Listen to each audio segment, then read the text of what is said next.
last night and is filling in for someone who called in sick. So. I can relate. Last minute fill-in.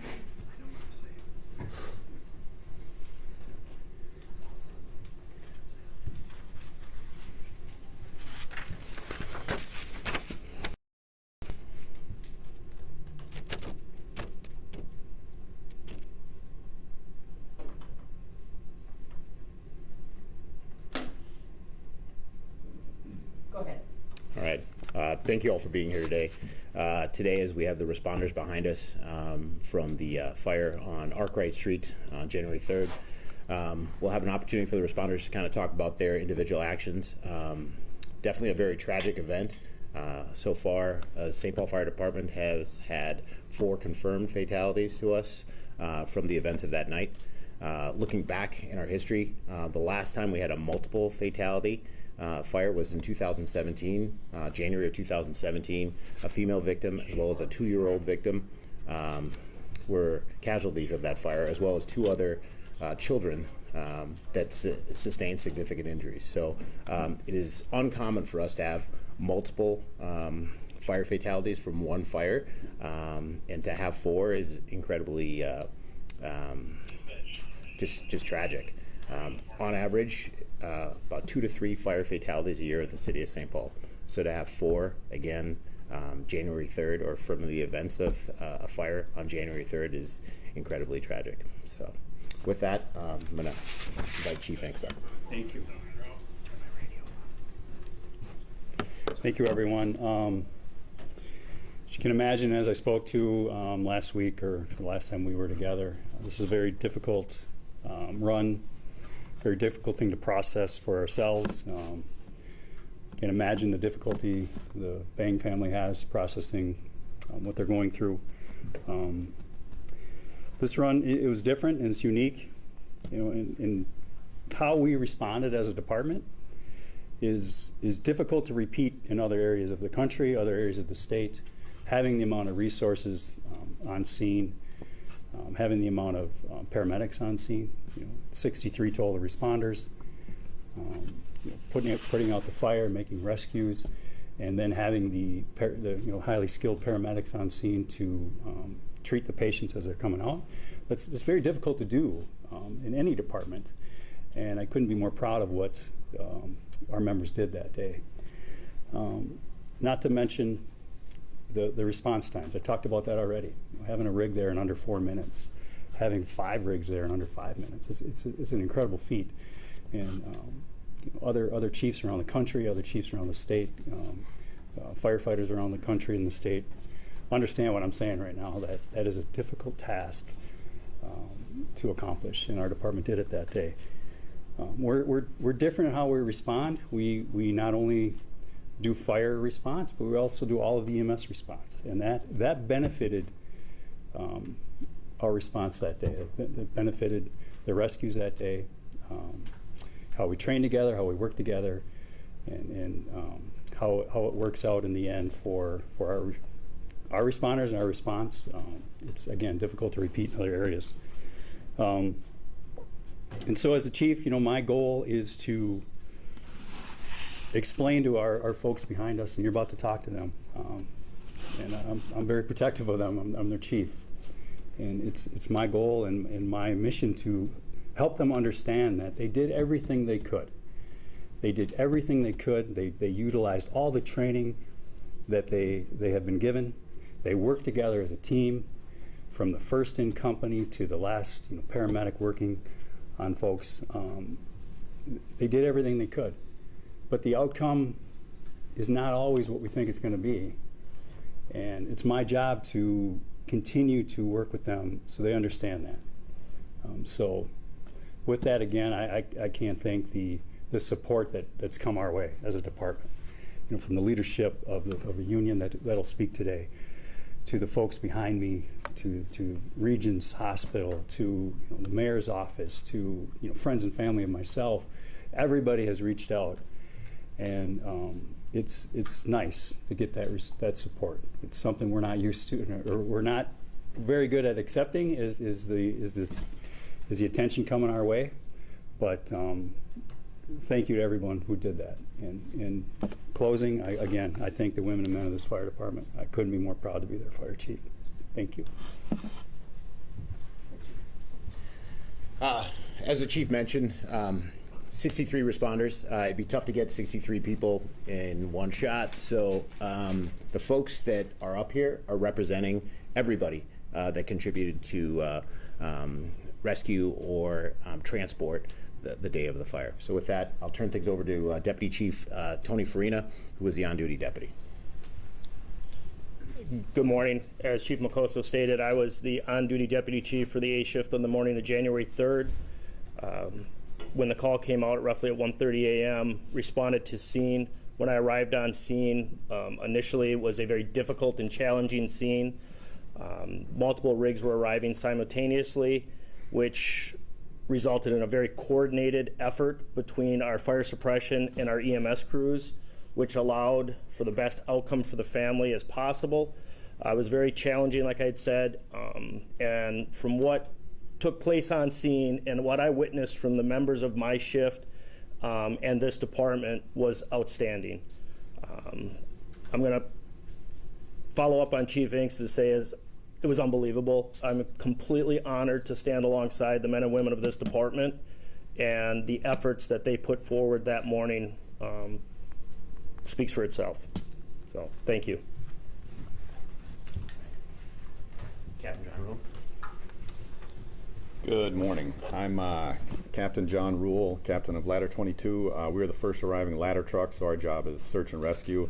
We went around to the back side of the house, made entry there, cleared the basement, which just means we make sure there's no fire, no victims there. Then we went upstairs to the first floor, and that's when firefighter Hemquist, who's in the back of the room there, helped firefighter Waters grab one victim, pull them out. Then after that, it's a little bit of a blur. There was victims coming out. I managed to grab one of the victims and bring them out. And then once all the victims were out, we were outside just kind of helping with victims. So that's about it. Joel Waters. Good morning. I was the out-of-title rescue squad captain that day.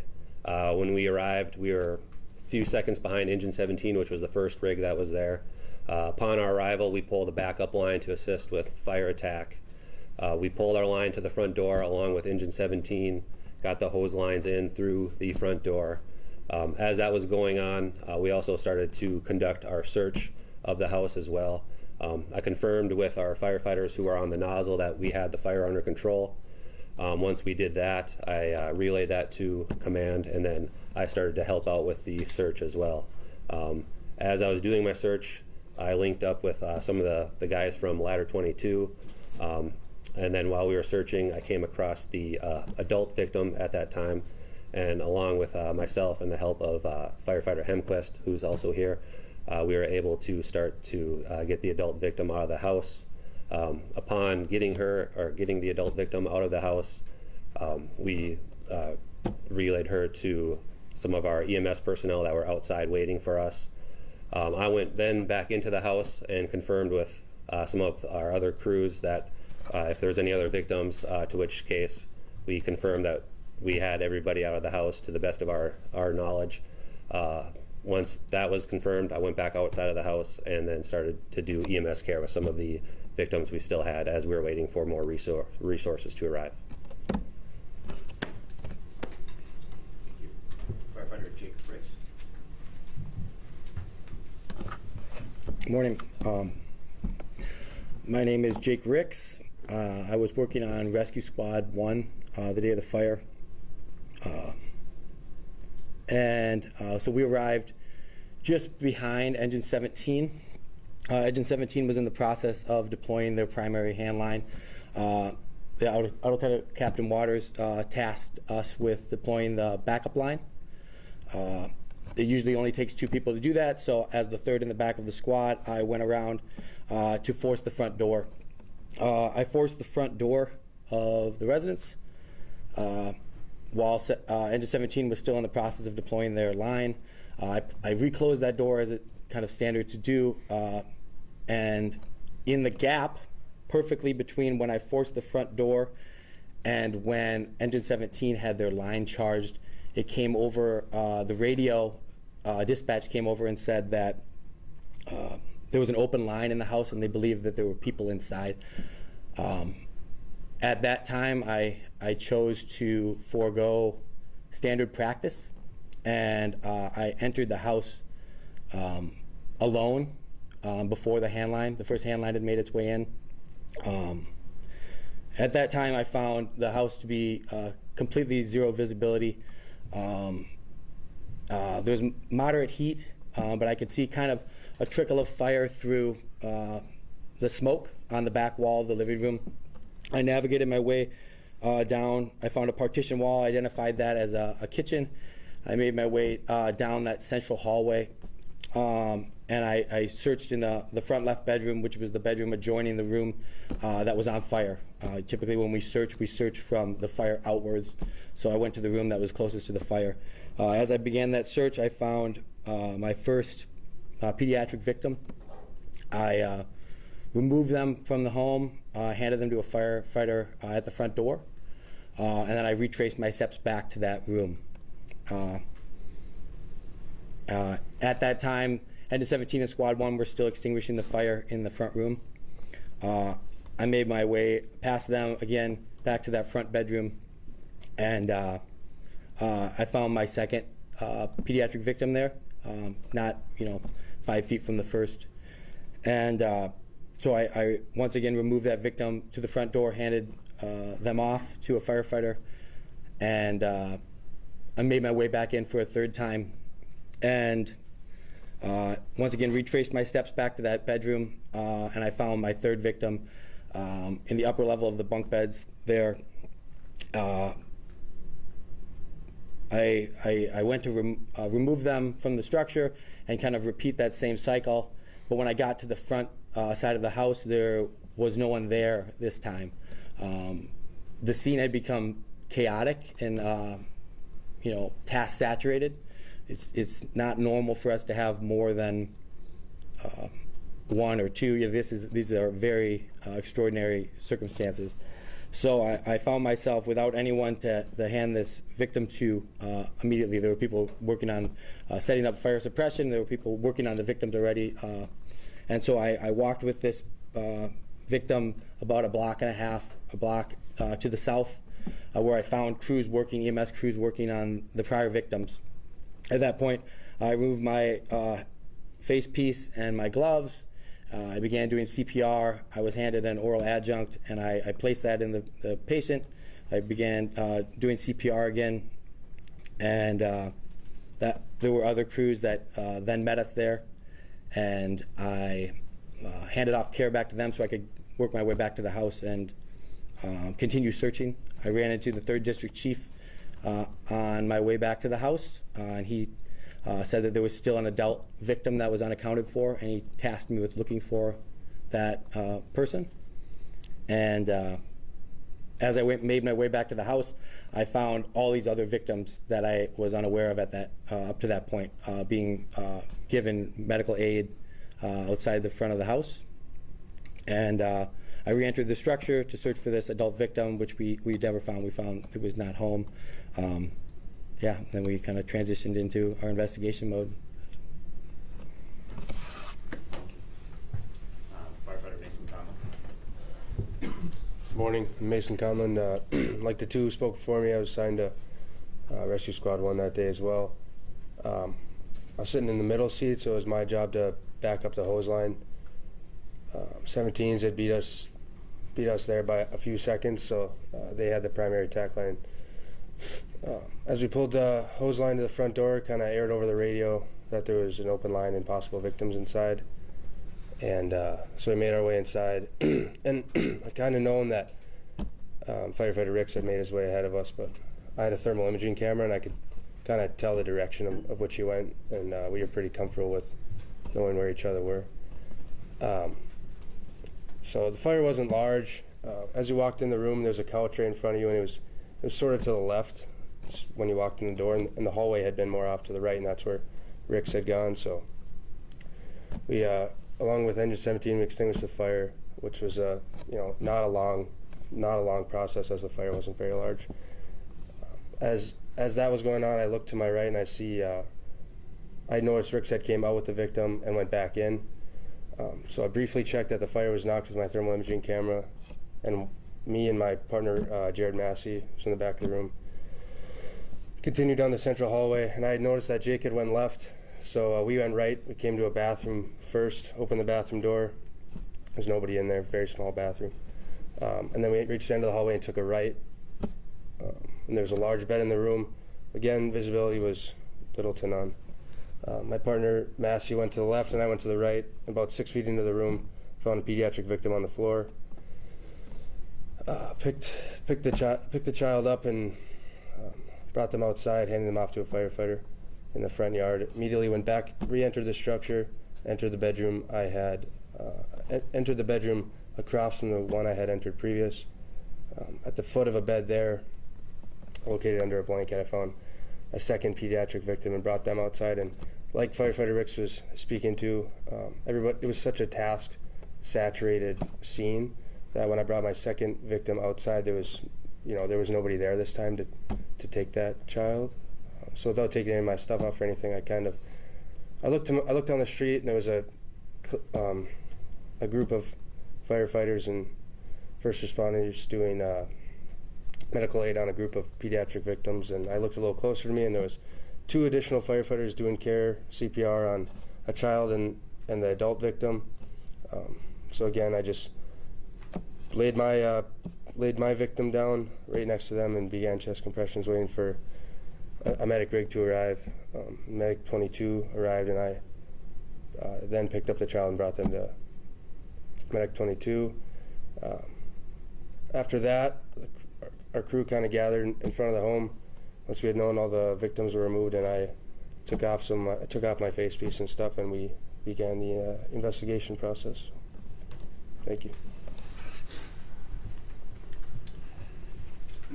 So the fire obviously had 2 components. There's the fire and the suppression element, and then there is the medical treatment and transport. And as we kind of transition, I'll invite Assistant Chief Sampson, our Chief of EMS. Good morning. My name is Steve Sampson, Assistant Chief of Emergency Medical Services for the City of St. Paul Fire Department. And it's an honor to serve in this capacity. And I'll get to that reason in just a second, but you've heard some of the stories that took place on the evening, or correction, the morning of January 3. The City of St. Paul Fire Department responded to 63,000 calls for service in 2023 for both fire, rescue, as well as emergency medical services. And as Chief Makosa just hit on, unfortunately that morning, all 3 of those kind of facets of our occupation lined up. And tragically for our community, and tragically, obviously, for the Vang family, tragically for our department. And I mentioned the honor part of my position for this department. I'm honored to serve in this capacity because I get to work alongside the folks that you've heard from and some of the folks that you will hear from here shortly. A total of 8 advanced life support ambulances responded that morning and transported patients. And I would be remiss if I did not take a quick opportunity to mention the fact that although we played an incredible role that morning, and I'm so proud of the women and men of our department, we are but one part of the continuum of care for the Vang family. And I want to take a quick second to mention a couple other major partners for us. That includes the Ramsey County Emergency Communication Center, that includes the Regions Hospital, that includes our police department, our mayor's office, the other departments. All of us are reeling in the effects and aftermath of this call, and care continues to take place out there. And I'm so grateful for our hospital partners as well, as they continue to do everything they can to give this family a fighting chance. So with that, they're also in our thoughts. I will not spend any more time up here because there are more important people that have more important information to share. I just wanted to say thank you for the opportunity, for allowing us to recognize the incredible women and men of our department and the incredible work that they did that morning. I'm so proud of them, as is our entire community. that we serve, and the sacrifices that they make physically, mentally, emotionally to respond, and putting others before themselves. Literally, the definition of service before self was exemplified to a level that I've never witnessed before in my career. So with that, I'll turn it over to Captain Rob Watson. Captain Watson is the captain on Engine Medic 18, one of the first arriving ALS, Advanced Life Support, paramedic units that responded that day and delivered incredible care. One more thing that I'd like to add specifically is our medical direction team. I've heard an expression, I'm going to botch it, so please edit accordingly, but we don't rise to the level of expectations. We fall back to our level of training and experience.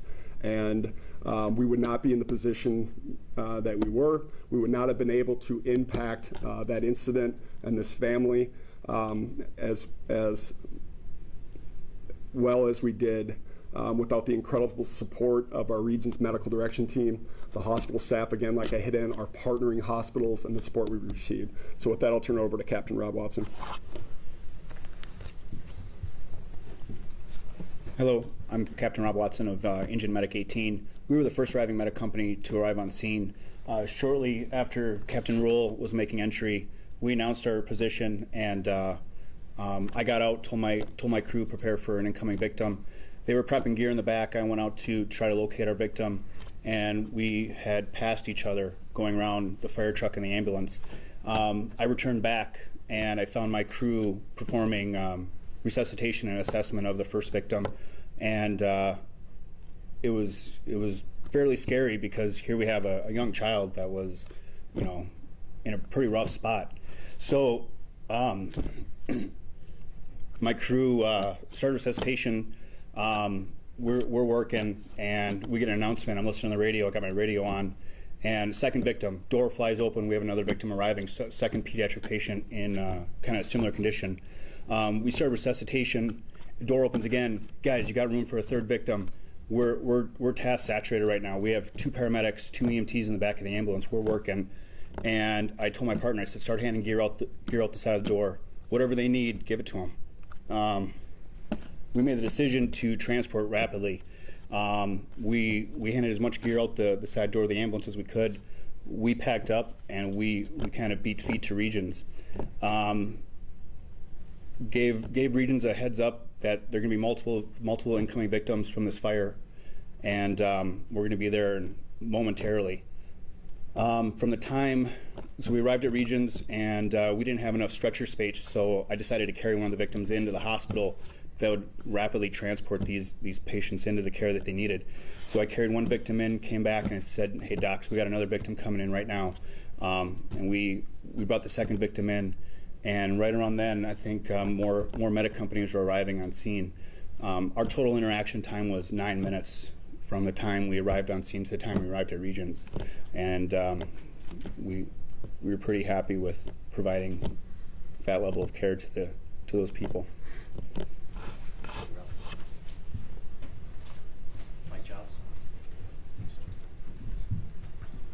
Morning, my name is Mike Childs, captain of Engine Medic Company 22.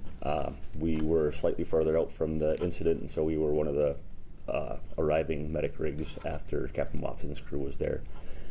As I was on the way to this incident, I could hear Captain Rule, who I work with every day, on the radio calling out the multiple casualties were being pulled from the fire, so we knew that this was a serious situation that we were moving into. My crew and I moved in from the direction that we were asked to. As we arrived, Firefighter Mason and Firefighter Massip walked over one of the pediatric patients to us, and as Chief Sampson alluded to, we have great medical direction, and we had just finished last year a rather thorough evaluation and review of pediatric cardiac arrest. So I had a great crew, and we had all the medical direction that we need and the training that we needed to do great work for our patient. We knew multiple more medic companies were on our heels, and so our job then was to take great care of this patient and get out of the way for next arriving medic companies. So we did that, and I appreciate the help from everybody.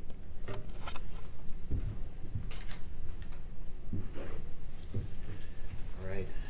We've talked, multiple people have mentioned medical direction. I'd like to invite Dr. Lacey up here from Regents. All right. Hi, I'm Dr. Alex Lacey. I'm one of the burn surgeons at Regents Hospital, and I was on call that night. Through the incredible and swift action of our first responders, all these patients had already arrived when I got to the hospital that night, and resuscitation was ongoing. It's one thing to have one patient in arrest, but to have so many all at once really requires a lot of coordination of care and a lot of teamwork.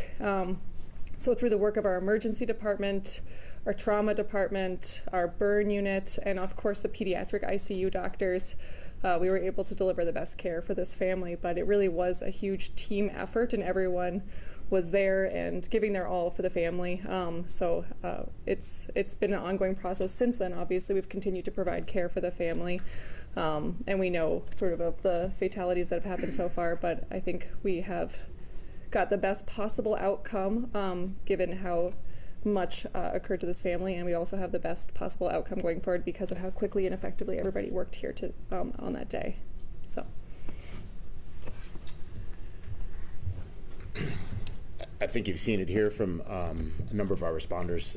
Obviously, the impact on these responders, doesn't compare to the impact on the family, but it definitely has had an impact on these responders and probably for the rest of their lives. I'd like to invite Union President Mike Smith up. Good morning. Mike Smith. I'm president of IFF Local 21, representing these proud men and women of the St. Paul Fire Department. I had the honor of talking to a few of them, work at the same station, and I could tell that they were shaken, and they were adamant that we have to do something. And we make it, knowing that we not only work in this community, we want to be part of the community. And right now at this time, we believe the best thing that we can do is make a financial donation to the family. And we are, St. Paul Firefighters Local 21 is committed to a $10,000 donation to the family.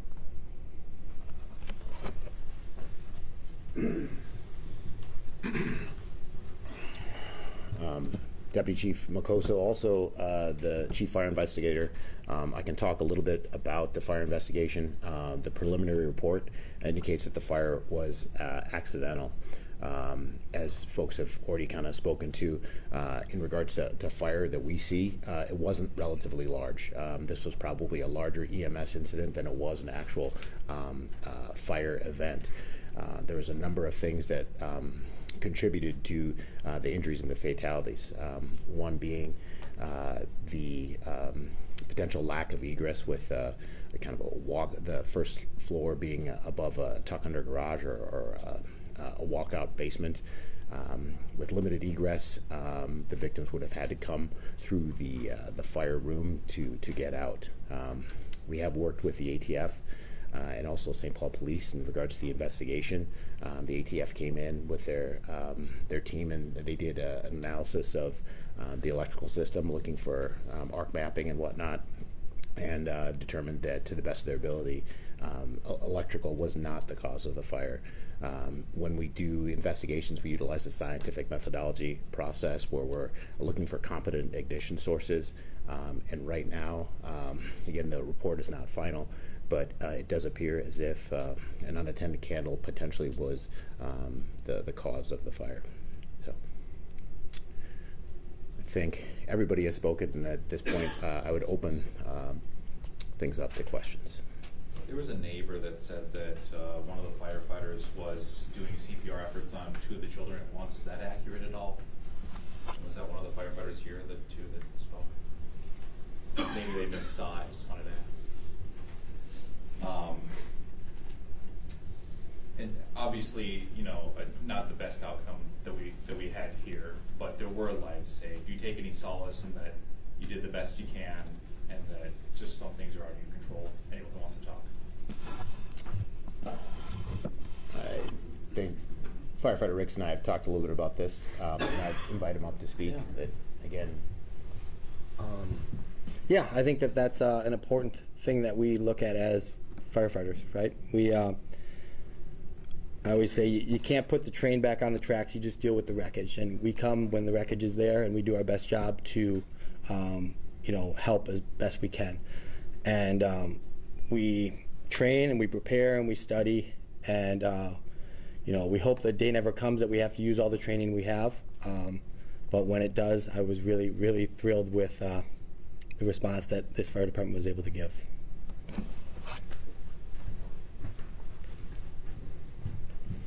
And the only thing I would add to that is that, and I think you've heard it a couple different times, right, from the response times to having, folks on scene quickly, properly trained. If you can imagine getting up at 1:30 in the morning, tones going off, being groggy, jumping on a rig, getting your stuff on, racing to a scene, hearing chaotic radio traffic, going into a burning building with conditions where you can't see, and then, putting your hands on a child. And then taking that, individual out, pretty chaotic. So for everything from transport times, from patient interaction being 9 minutes, from having, rescue crews on scene, EMS crews on scene, short transport times to the hospital, and then being able to bring them to regions where they can receive the appropriate level of care. I think the responders behind me and everybody that day and the partnerships that we had truly gave these individuals the best opportunity possible. Is there body camera footage that you'll all be able to share at some point? No body camera footage. We don't have body cameras. They don't do well in fires. And we do have helmet cameras, but none of the firefighters were wearing them that day. Members of the Hmong community were saying to me last week just that within the culture, they don't have that training, that fire safety awareness, etc. Has there been any discussion with members of the community to improve that at all? Absolutely. We have a couple Hmong firefighters that will be on the radio here coming up, just talking about prevention education, as well as the chief is working on some community risk reduction specifically around the Hmong community as it relates to a number of things. Candles and incense being one. Anything that is a heating element, especially in cold winters and having children around or unattended. Heating sources can cause fires, so absolutely. We've got folks that obviously can speak the language and will be well received within the community as we deliver that message. But that message isn't exclusive to the Hmong community. We have, our elder population that utilize candles. We have, at the younger end of things, we have our college campuses where folks are, routinely burning candles and also utilizing incense or even smoking. So. This one might be for Waters. To the best of your knowledge, was the mom, the wife, conscious when y'all encountered her? And what was her condition? What did she look like when you encountered her? Joel, come on up. When I found the adult victim, I went down the right side of the hallway, and towards the end of the hallway was the parents' bedroom on the right. The door was closed. I proceeded to open the door and then begin my search of the room.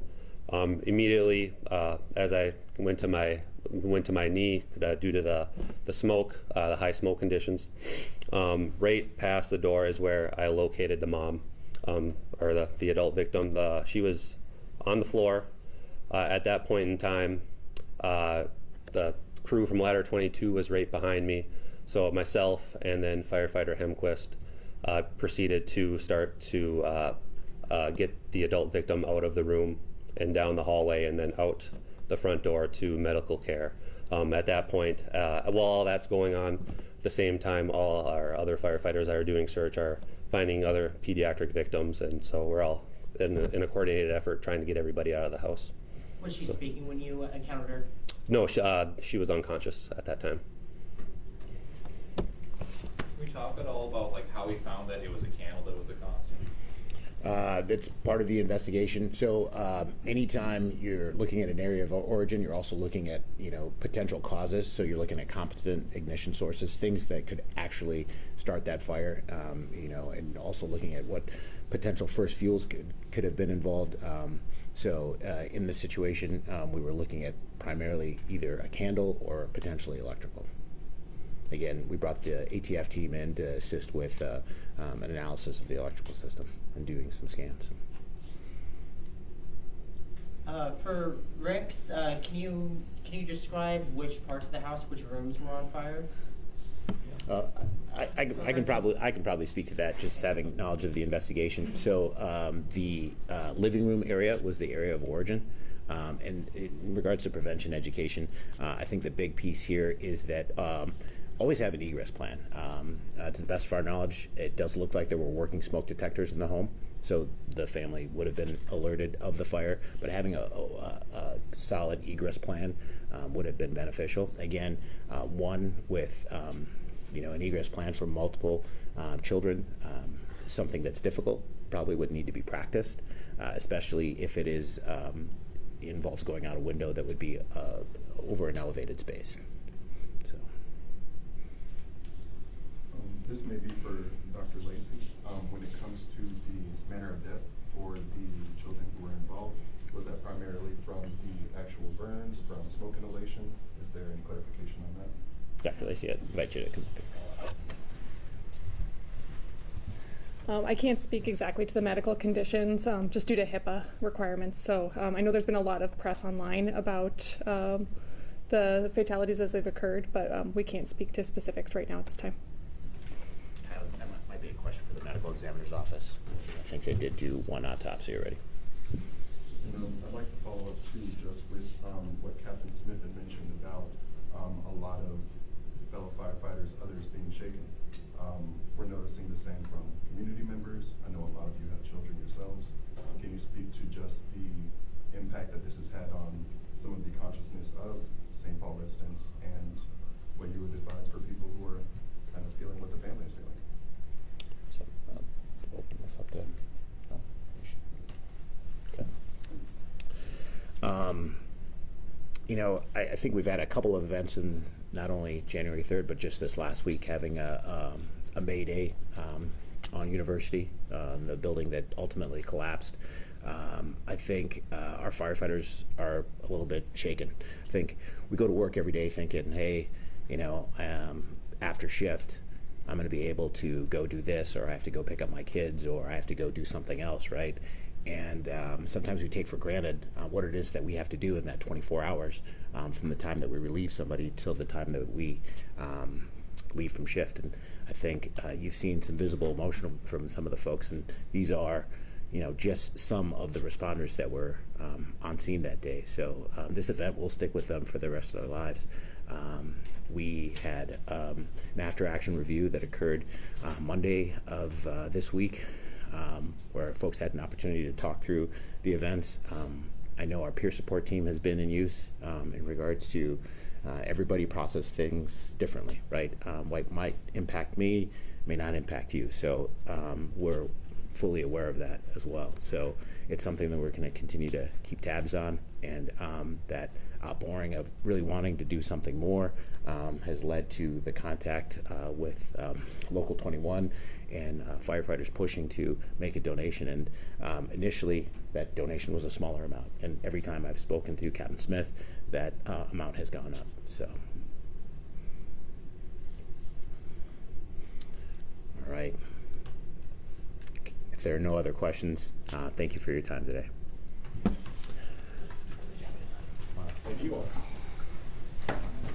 If I can grab you all this way real quick.